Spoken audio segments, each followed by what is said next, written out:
जब ये नीच मनुष्य दूसरों को कष्ट देना, झूठी गवाही देकर के फंसा देना, पैसे के बल से, ध्यान से सुना जाए, पैसे के बल से निर्दोष को दंड दिलाना या निर्दोष को दंड देना। एक वकील साहब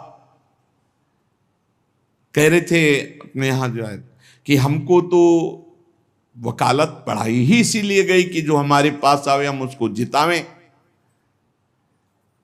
भाई ठीक है, सांसारिक व्यवहार में आपको ऐसी शिक्षा दी गई होगी, लेकिन हमारा अध्यात्म ऐसी शिक्षा नहीं देता। अध्यात्म शिक्षा देता है कि तुम अपनी वकालत का प्रयोग दूसरों की रक्षा करने के लिए करो, और जो जुर्म करने वाले लोग हैं उनको दंड देना मानो उनको पवित्र करना है।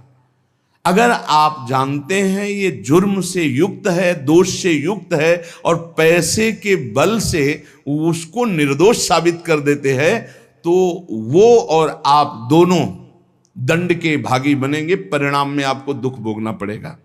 अगर उसे दंड मिल जाता है तो वो पवित्र हो जाता है, आप बच जाते हैं। आपकी वकालत होनी चाहिए दूसरों को बचाने के लिए, जो निर्दोष हैं, और जो दोषी हैं उनको दंड देना ये वकालत का आपका फल होगा। क्योंकि आप अच्छे वकालत करने वाले हैं तो निर्दोष को बचाइए, और दोषी को सजा मिले तो दोषी भी पवित्र होगा और आप भी पवित्र हो जाएंगे। जो लोग झूठी गवाही देते हैं, जो पैसे के बल से दूसरों को, जो निर्दोष हैं उनको दंड दिलाते हैं, दोषियों को मुक्त कर देते हैं, चाहे कोई भी हो, जो बुरी बातों का उपदेश देकर भोले भाले लोगों को फंसाते हैं, जो शास्त्र और संतों की निंदा करते हैं, उनका जब मृत्यु का समय आता है तो भयानक दुख होता है, और उस दुख के समय उनकी दुर्गति का रूप सामने होता है। सुअर, कुत्ता, राक्षस क्या बनना है वही सामने आया और वही उनकी योनि प्राप्त होगी। फिर वो तड़पते हुए मृत्यु को प्राप्त होते हैं। और ऐसे लोगों की मृत्यु जब होने को होती है तो यमराज के बहुत ही क्रूर स्वभाव वाले, बहुत ही, जहां दया नाम की वस्तु नहीं, ऐसे क्रूर स्वभाव वाले हाथों में हथकड़ी लिए हुए और बड़ा भारी मुदगर, वो बड़े भयंकर, और उनके शरीर से दुर्गंध, देखने से ही मलमूत्र छूट जाए ऐसे भयंकर, और उसी को दिखाई देते हैं जो मरणासन होता है। यमदूतों की दृष्टि पड़ते ही वो शरीराहंकारी जीव कांप पड़ता है। अब बोलने की हिम्मत नहीं, कफ पित्त वायु सब बिगड़ चुका है, कोई सहयोग देने वाला नहीं, सांस भी नहीं ली जा रही। अब उसका चित्त वहीं भ्रमण करेगा, मेरा पुत्र बचा ले, मेरी पत्नी बचा ले, मेरा परिवार। भगवान की तो याद जीवन में की नहीं, तो अब भगवान की अगर याद की होती तो ऐसी दुर्दशा नहीं होती। अब वो चीखने की कोशिश करता है पर आवाज नहीं निकलती, एक शब्द भी नहीं निकल, बार बार प्रयास करता है कोई मेरी रक्षा कर ले। इन भयावन 2 यमदूत होते हैं। उसका मल निकल जाता है भयवश, मूत्र छूट जाता है, मुख सूख जाता है, आंखें पलटने लगती हैं, सांस ऊपर को उठने लगती है, देखने की शक्ति नष्ट हो गई, भारी वेदना, तड़पता हुआ वो शरीर को छोड़ता है। अब जैसे बोले कि शरीर तो यहीं छूट जाता है, दंड किसको मिलता है? तो आप स्वप्न में जब पीटे जाते हैं तो आपको पीटने का दुख होता है कि नहीं होता है? पीटने का दुख होता है। जगने के बाद पता चलता है वो झूठा होता है। शरीर तो स्थूल आपका सैया में सोया होता है, जब चाकू मारी जाती है ना तो वैसे अनुभव होता है, वैसे अनुभव होता है। तो ये जब स्वाप्निक शरीर में अनुभव हो गया, वो तो यम यातना देह पर्सनल, जैसे जेल की वर्दी मिलती है ऐसे एक शरीर मिलता है उस जीवात्मा को। मन, बुद्धि, चित्त, अहंकार, 5 ज्ञान इंद्रियां, 5 कर्म इंद्रियों सहित उस शरीर में पैक कर दिया गया, उसका नाम यातना देह है। अब उसको उस शरीर से ले जाते हैं, यातना देह से। स्थूल देह तो यहीं छूट गया, सूक्ष्म शरीर, कारण शरीर पैक कर दिया गया यातना देह में। जैसे स्थूल शरीर में, स्थूल शरीर छूट रहा, यातना देह मिली, वो सूक्ष्म होता है। अब ये माता पिता का गर्भजनित देह नहीं है, ये दंड विधान वाला है, ये कर्म जनित होता है, इसे यातना देह कहते हैं। यमराज के दूत फांसी लगाते हैं गले में, जैसे कुत्ते के नहीं डाली जाती है ऐसे, और पीछे से मुदगड़ों की मार और घसीटते हुए ले जाते हैं। पीछे से ऐसी मार कि वो चीखता है, चिल्लाता है, पूरा अनुभव जैसे स्थूल शरीर में, ठीक वैसे ही उसमें मरना नहीं होता। बस एक खास बात होती है, क्योंकि स्थूल शरीर में मरना होता है, सूक्ष्म शरीर कारण शरीर जो यातना दे में उसमें मरना नहीं होता।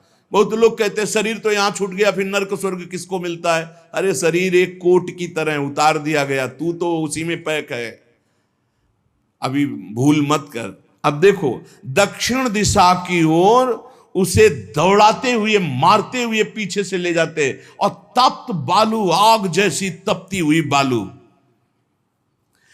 जैसे यहां कुश होते हैं ऐसे लोहे के कांटे होते हैं, उस पे चलना, कांटे फैले हुए हैं, कहीं लोहे की बड़ी बड़ी कीलें गड़ी हुई हैं, कहीं लोहे की कंकरीली ऐसी भूमि, लोहे के ऐसे सैकड़ों कांटे जैसी, गुखरू जैसी ऐसी डाल दी गई हैं लोहे की, और अत्यंत कठोर, जब उसमें पैर रखते हैं भारी कष्ट, पीछे से मार, वहां दया नहीं है। कहीं आगे भूमि आग जैसी जलती हुई, कहीं सैकड़ों गड्ढे जिनमें गिरा गिरा करके मारते हुए ले जाते हैं, और सूर्य भगवान इतने नजदीक से ताप देते हैं कि आग लगती है, वो सूर्य की किरणों से जलता है।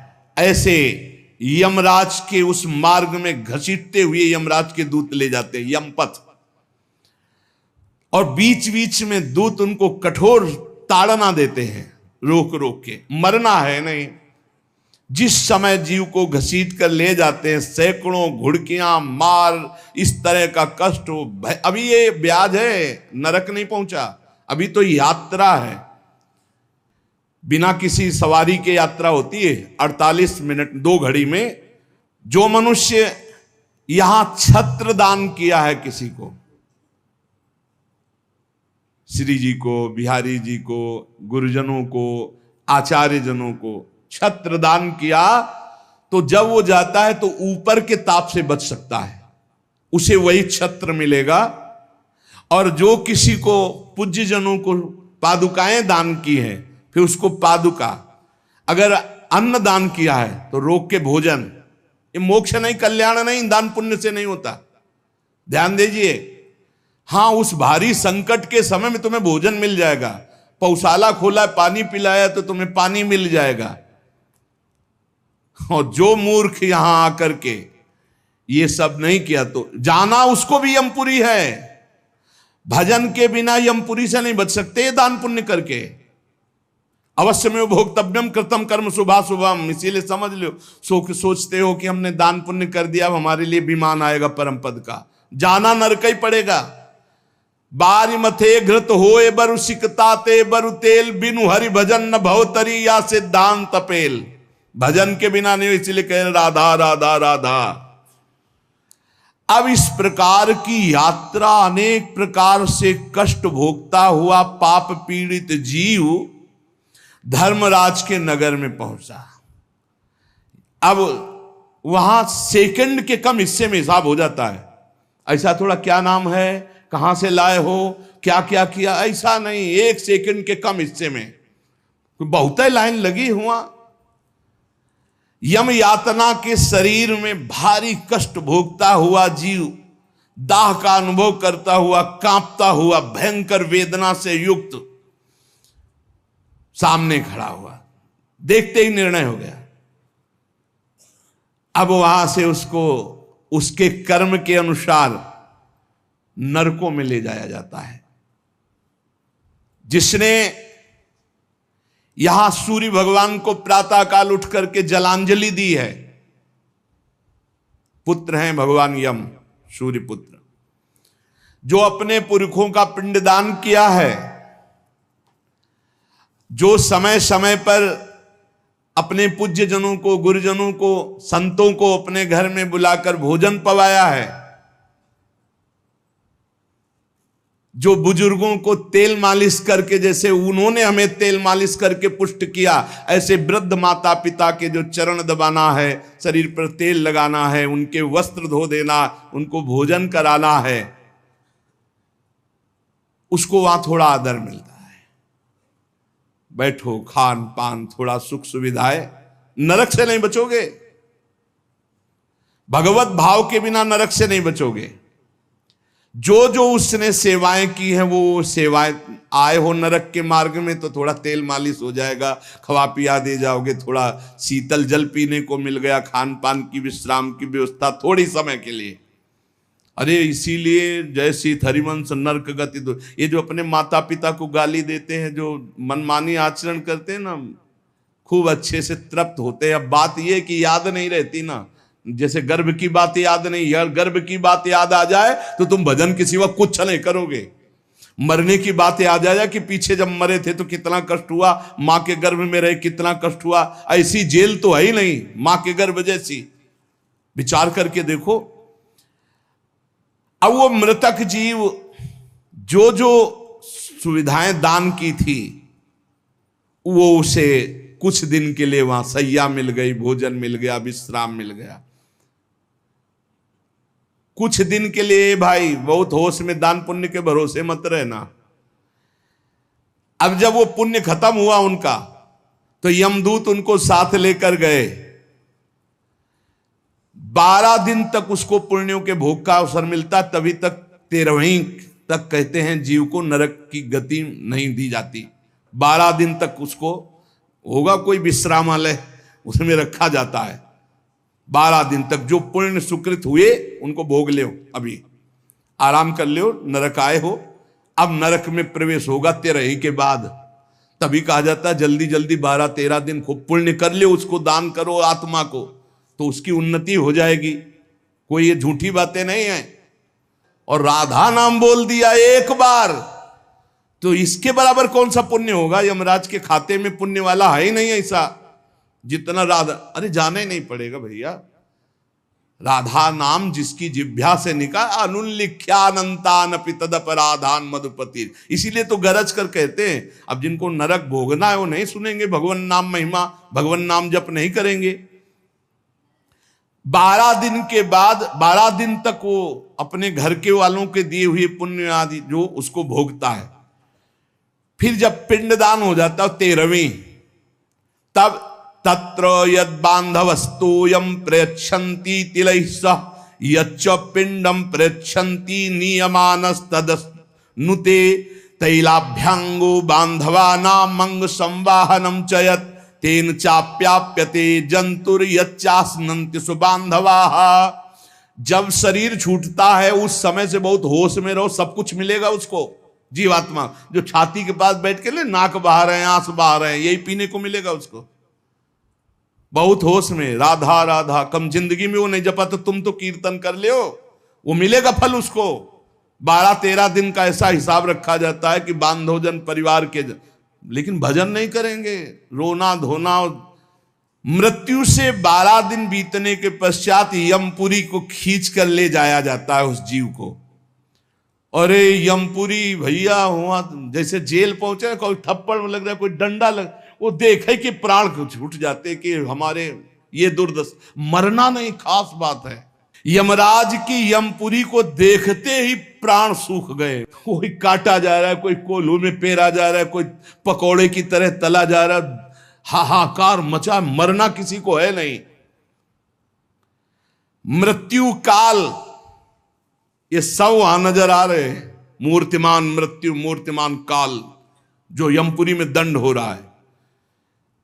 काजल की राशि के समान, जैसे काजल के पहाड़ ऐसे यमदूत हैं कि ऐसे पचका दे तो भैया, ऐसे नींबू जैसे नहीं निचोड़ा जाता, ऐसे निचोड़ दिए, फिर छोड़ दिए, फिर वो जी गया, फिर निचोड़ दिए।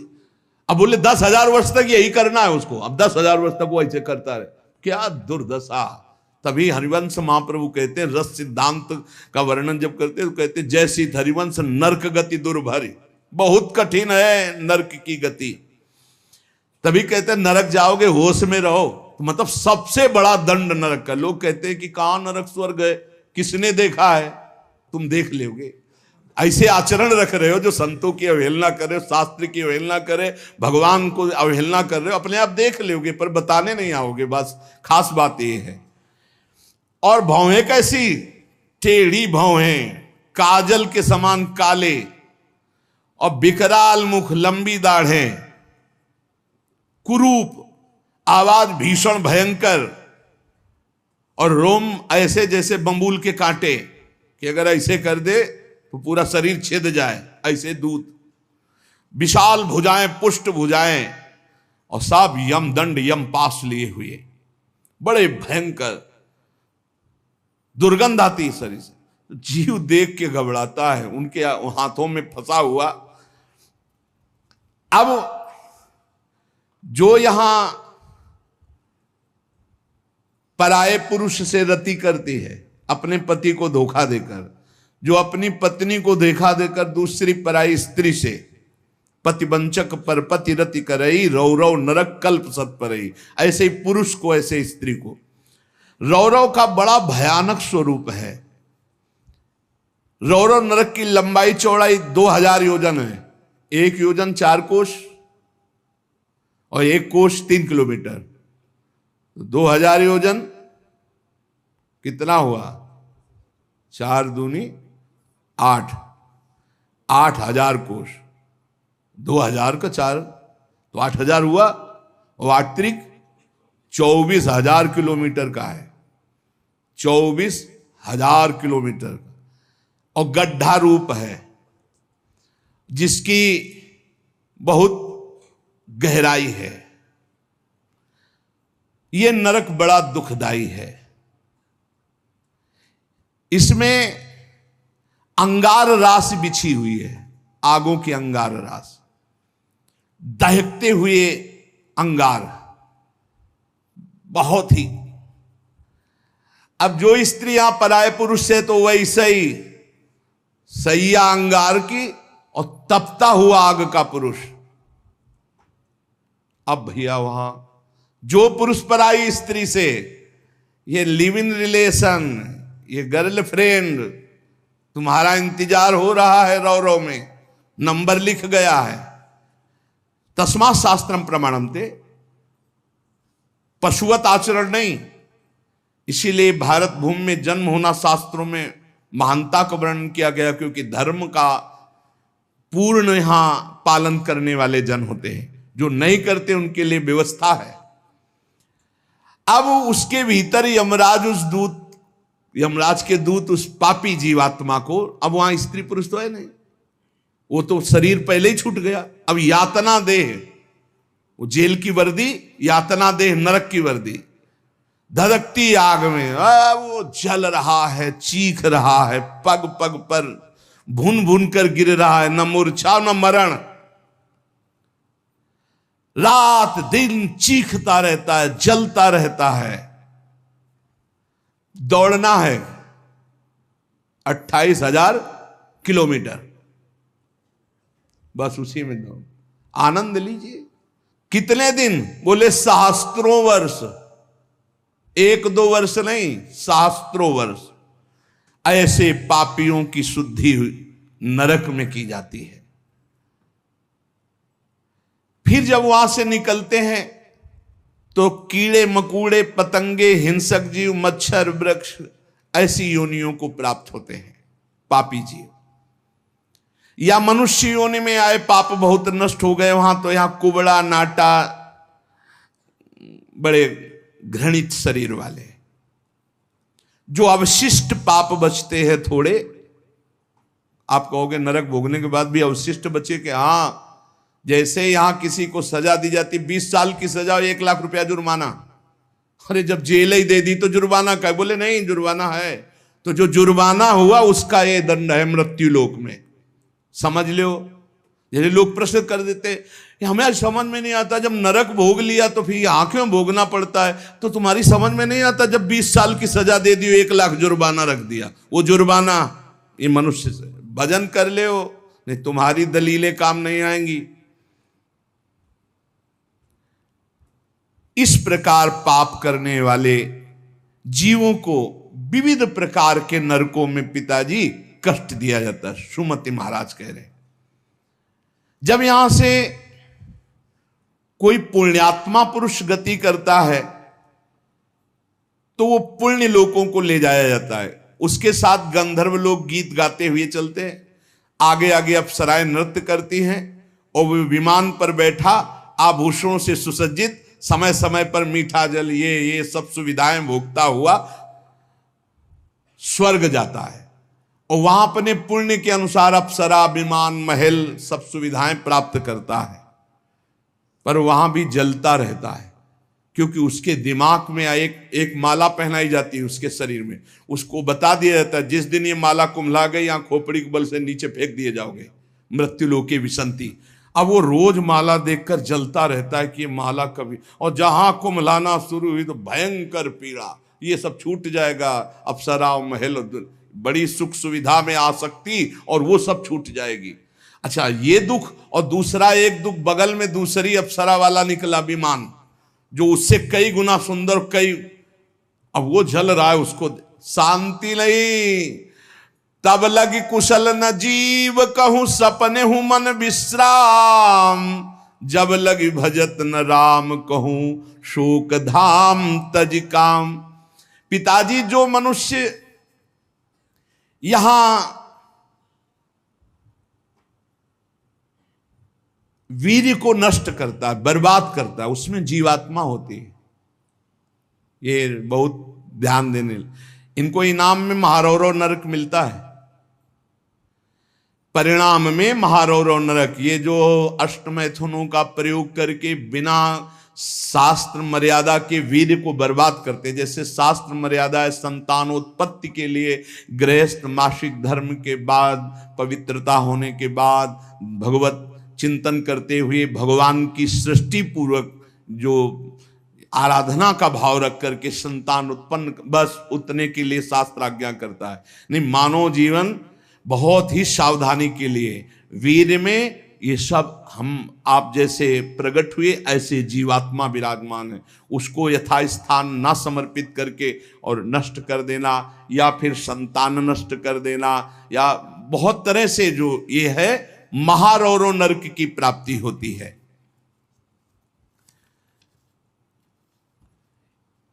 नारकी घोर दुखदाई नरकों में ये जब जीव गिराए जाते हैं तो इनको पहले पता होता कि मेरे इस पाप का दंड मिल रहा है, मैंने जो पाप किया है। बहुत ध्यान देने की बात है, अभी तक जो चर्चा हुई उसमें खास बात यह है, आचरण पवित्र ना होने से नरकों की प्राप्ति समझ लो। पहला, पराई स्त्री की तरफ या स्त्री पराय पुरुष की तरफ जो व्यभिचार प्रवृत्ति करती है उसे रौरव नरक मिलता है।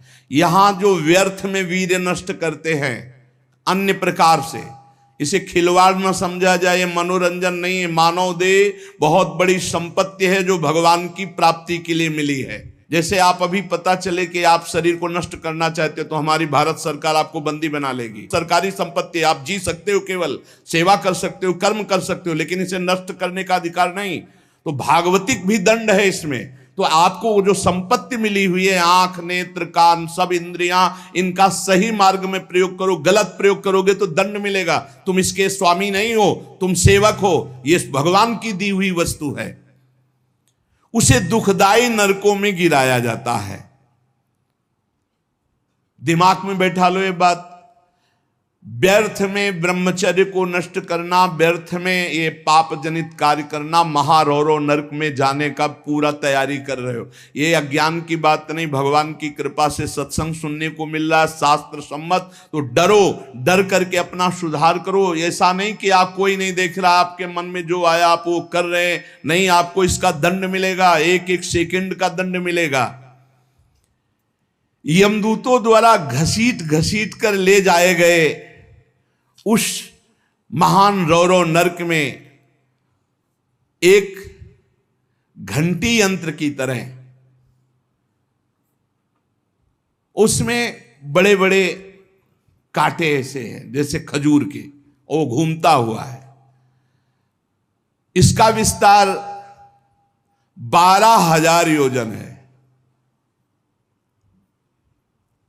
बरचौक 48,000 कोष, 12,000 योजन तांबे की सी तपती हुई धधकती हुई भूमि, और उसमें बिजली जैसा यंत्र घूमने, और बड़े बड़े खजूर जैसे कांटे, और ऊपर से उसमें फेंक दिया, तड़पता है ऐसे, बस उसी में तड़पते घूमते रहो। अरे बड़ा कष्ट में, वहां मरना ही नहीं है, तो वहां पूरा खेल बहुत कष्ट का है। नीचे से धधकती आग, ऊपर से राउंड करने वाला बिजली का जैसे झूला, और उसमें बड़े बड़े कांटे, अब फेंक दिया गया, और तड़प कर दूसरी तरफ गिरता है तो कांटे कांटे कांटे, नीचे गिरता है तो आग, फिर उठाकर उसके होश में मनमानी आचरण नहीं। यमदूत उसके हाथ पैर बांध देते हैं, फिर उसमें डालते हैं। इसी महारौरव नरक में एक स्थान, उसी 12,000 योजन वाले में, कौआ, बगुला, बिच्छू, मच्छर, गिद्ध और इन सबकी चोंचे, पूंछ सब लोहे की जैसी, वज्र जैसी कठोर, उसे नोचवाया जाता है। किसको? ये जो नहीं भूंज के मुर्गा मुर्गी बकरी बकरा नहीं बड़े स्वाद से बोले चिमटी से खाते हैं ऐसे, वैसे चिमटी जैसी नोच, जिंदा नोच नोच के, वो उसमें वहां कोई बचाने वाला नहीं, इसलिए कह रहे मान जाओ, बंद कर दो, अब लो नसानी, अब ना न सही हो, इतने बड़े तुम भारत लेवल के, विश्व लेवल के महावीर नहीं बनोगे मुर्गा बकरी और अंडा खा करके कि हाँ तुम्हारी जय हो जाएगी, पराजय हो जाएगी।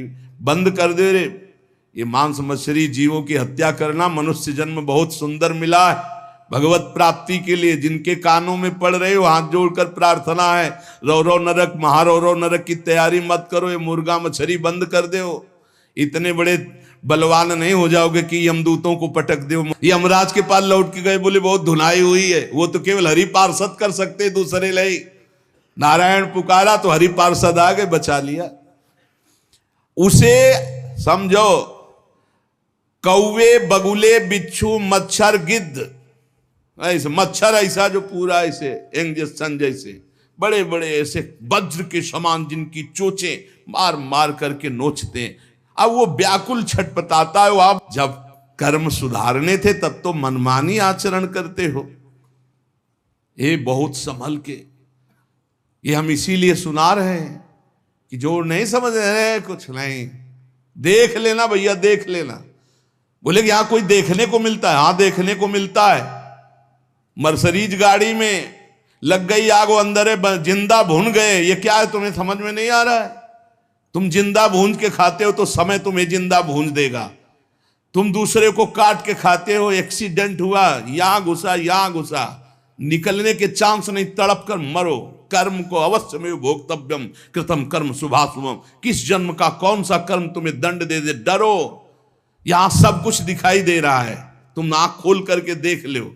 एक बेटा है जो जीवन भर सुख देता है, एक बेटा है जो जीवन भर दुख देता है, एक पत्नी है जो देखते ही हृदय आनंदित हो जाए घर में जाते, और एक है कि देखते ही जलकर भून जाओ। एक पति है जो पूरे जीवन सुख देता है, एक है कि जीना मुश्किल। ये सब कर्मों का फल भोगना पड़ता है। अब दूषित बुद्धि के कारण जो जो पाप किया, 10 करोड़ वर्ष दूसरों का मांस खाने वाले के ये गिद्धादि नोच नोच के खाते, मरना वहां है नहीं। खा गए फिर मांस उदय, फिर खा गए फिर मांस उदय, होश में। अरे कुछ ना हो भैया, नमक रोटी खाओ, संयम से रहो तो बढ़िया बल आ जाएगा। शरीर में बल को तो तुम नष्ट कर रहे, ऊपर से डालने से क्या होगा? पक्का कहते हैं अगर आप 10 वर्ष ब्रह्मचर्य रहो तो तुम्हारे अंदर ऐसी सामर्थ्य आ जाएगी कि क्या करूं, कहां कौन सी मेहनत करूं, ऐसा तुम्हारे अंदर आने लगेगा। बचपन से ही धर्म विरुद्ध आचरण। अरे इंद्रियों को वश में करने के लिए मुर्गा मछली वाली ताकत थोड़ी चाहिए, पवित्रता की ताकत चाहिए। ये मन के गुलाम, इंद्रियों के गुलाम पाप कर 10 करोड़ वर्ष भोगने पर फिर उसको मनुष्य लोक में भेजा जाता है। और फिर कैसे भेजा? मुर्गा बना के। फिर वो चाकू, समझ रहे हो ना, जिसको तुमने काटा था, फिर बहुत बड़ा, इसीलिए कहा गया सेवक जी महाराज करें संस्कृति मांझ बरियाए के पायो मानुष दे ताकत पार। अरे संस्कृति चक्र को रोक के भगवान कृपा करके तुम्हें मनुष्य दे दिए, और सत्संग भी सुना रहे कि हमें पता नहीं था, तो अब पाप कर्म करना बंद कर दो। देखो कैसे घृणित पदार्थ खाते, अंडे में क्या भरा है, कितना दलित दूर। हाँ बोले हम बलवान बन रहे, विटामिन पी रहे हैं। क्या करे। हाँ मतलब गजब, उल्टी हो जाए देख के, अंडे में जो भरा है उल्टी हो जाए देख के। कर्म काल तुम्हें दंड देगा। मान लो जीवों के प्रति दया का भाव सबसे बड़ा धर्म है, परहित सरिस धर्म नहीं। जीवे दया, जीव पर दया करो। ये जो अपराध कर रहे हो, अरे भाई एक एक जैसे चबेना चबाते हैं ना, ऐसे मछली चावल खाते हैं। जिंदे खाएंगे यमदूत वहां, ये सब यमदूते हैं जो बड़ी बड़ी चोच वाले। अब महारौरों के कष्ट को कैसे तुम्हें बताए। उसी के बगल में है शिवातम नामक एक नरक, जहां भीषण सर्दी ही सर्दी है। इधर जलता हुआ और घूमता चक्र ऐसे, फिर बगल में ही एक गिद्ध हो, ये सब, और उसके बगल में शिवातम नामक नरक, रौरव नरक के बराबर में ही है। घोर अंधकार, भीषण सर्दी और दम घुटने वाली गैस। अरे ऐसे ऐसे नरकों का वर्णन पूरा तो आज हो ही नहीं सकता है, केवल वानगी भर दे रहे हैं तुम्हें। घोर अंधकार, भीषण सर्दी और जहरीली गैस, शिवातम नामक नरक। अब वहां छोड़ दिया गया।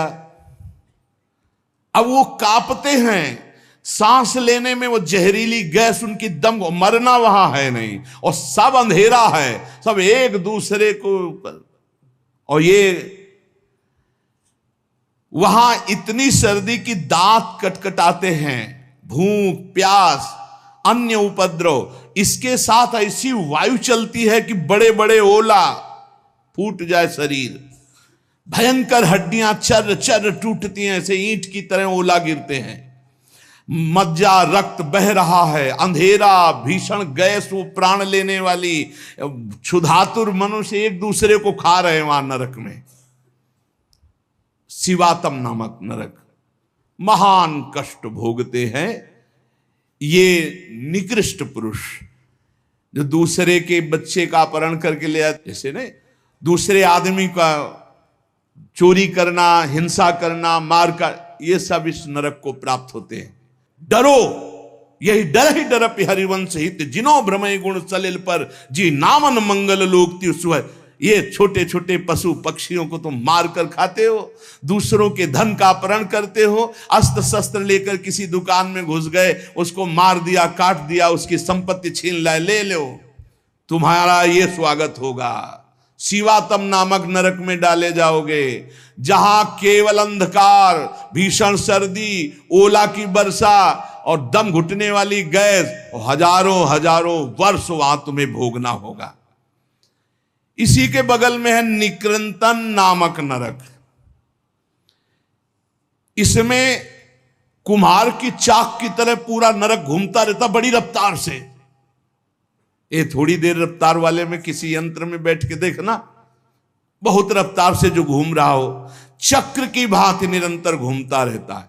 और यमराज के दूत कोड़ा लिए खड़े रहते हैं, और जैसे उसके सामने आए तो इधर मारा चप से, और वो घूम के सर से वो उधर मारा, उधर, चारों तरफ कोड़े की मार, और उस यंत्र अब वो उल्टी करता है, भयंकर भय लग रहा है, उसी में घुमाया जाता है। कुम्हार की चाक के समान चक्र की तरह निरंतर घूमता रहता है। यम दूत पापी के ऊपर कोड़ों की वार करते रहते हैं।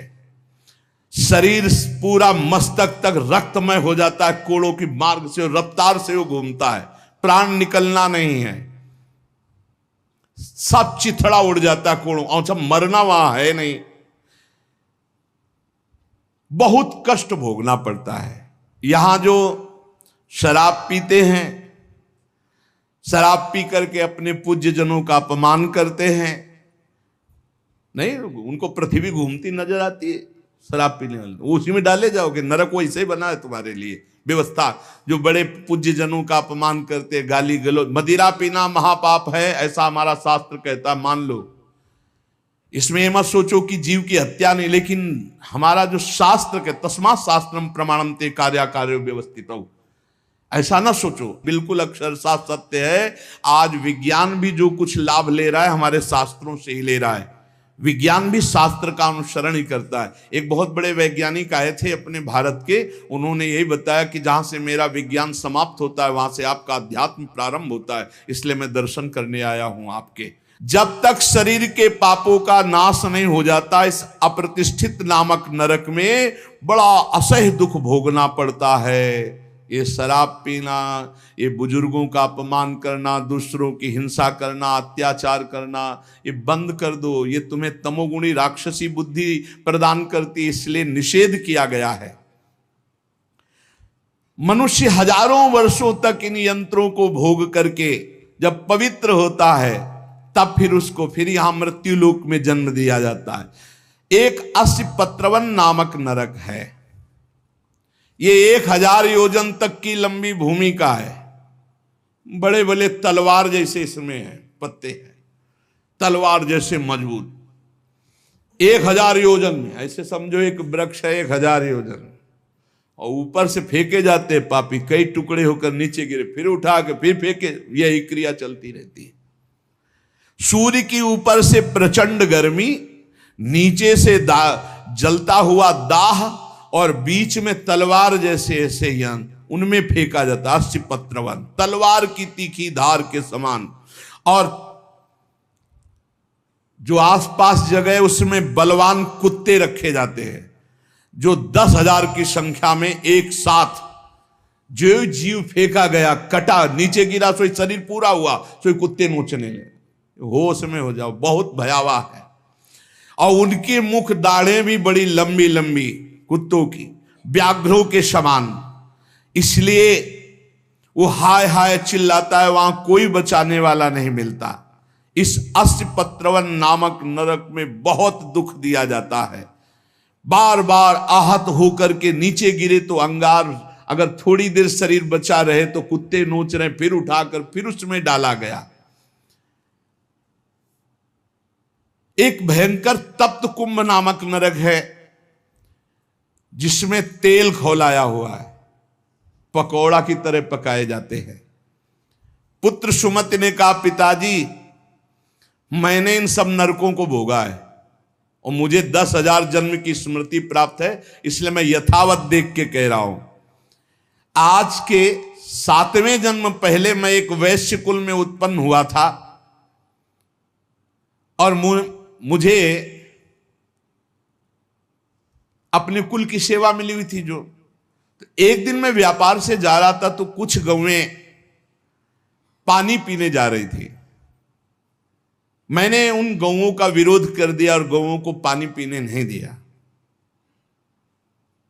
उसके अपराध से मुझे अत्यंत भयंकर नरक में डाला गया था, जहां आग की लपटे जैसी गर्मी थी और बूंद पानी नहीं।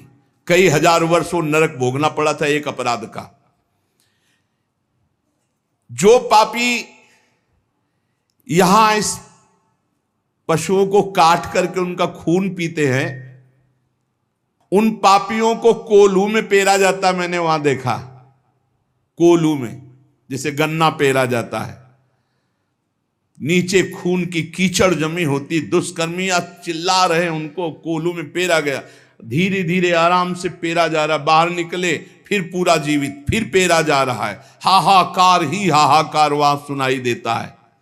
मुझे तो सिर्फ दिखाया गया था, इस अपराध के कारण मैंने नरक देखा। बड़ी पीड़ा, बड़ा संतप्त, बड़ी जलन। तप्त बालुक, तप्त कुंभ, कितने तुम्हें नरकों का वर्णन बताएं। पिताजी, जीवों को यदि आनंद लेना है तो यहां भगवान का भजन कर लो, धर्म से चल ले। ये मत समझो कि यहां तुम आयो स्वतंत्र हो, जो चाहो कर लो। नहीं नहीं, बंधन है बंधन। आप किसी की नजर में हो, हर समय आपके ऊपर सीसी कैमरा लगा हुआ है, आप एक एक चेष्टा जो कर रहे हो उसका आपको दंड या सुकृत पुरस्कार मिलेगा। और अगर भजन कर ले गए तो भगवान की प्राप्ति होगी। जो भगवान का नाम जपते हैं, भगवान के आश्रित हैं, तो भगवान ने कहा अभी जो भी हो गया चिंता मत करो, पीछे जो हो गया सब राधा राधा। भगवान के वचन कभी मिथ्या नहीं होते। श्री भगवान ने कहा है सर्वधर्मान परित्यज्य मामेकम शरणम व्रज अहम त्वाम सर्व पापेभ्यो मोक्षयिष्यामि मा शुचा। मैं सब पापों से मुक्त कर दूंगा। भगवान की शरण में होके खूब नाम जप करो। लेकिन ये जो गंदी बातें हैं, मत देखो, मत बोलो, मत सोचो, मत करो, नहीं, ये बाधा पहुंचा देंगी। एक ब्रह्मज्ञानी महात्मा सुमति पूर्व में शिष्य बना करके प्रमाद स्थिति को प्राप्त होने के कारण एक जन्म और लेना पड़ा। इसलिए छोटी छोटी गलती में चूक हो जाती, फिर भयानक पापाचरण रूपी गलती करके कौन भगवत प्राप्ति कर पाएगा। इसलिए सावधान, नाम जप करो, कोई पाप कर्म ना होने पावे। शास्त्र का स्वाध्याय करो जिससे तुम्हें पता चलेगा कौन सा पाप कर्म है और कौन सा शुभ कर्म है, और कौन सा ऐसा कर्म है जो शुभ अशुभ दोनों को विध्वंस करके भगवत प्राप्ति कराता है। खूब नाम जप करो, भगवान की शरण में रहो, वो सारे पाप नष्ट कर देंगे, तुम्हें भोगना नहीं पड़ेगा। पर आगे सावधान रहो, पाप उसी के नष्ट होते हैं जो अब लो नसानी अब ना नसइयो, आज तक किया आगे नहीं करूंगा, वही पवित्र होता है। तो ये संकल्प लो, ये नियम लो, ये भगवान से प्रार्थना करो कि हमारे द्वारा किसी का अहित न हो, किसी का अमंगल न हो। हर जीव जीना चाहता है, हर जीव सुखी होना चाहता है। तुम उन्हीं जीवों को दुख देकर कैसे सुखी हो सकते हो। इसलिए सावधान, अपनी जीव को संभालो, अपनी जनेंद्री को संभालो, अपनी बुद्धि को संभालो, खूब नाम जप करो। शेष चर्चा आगे। श्री राधा वल्लभ लाल की।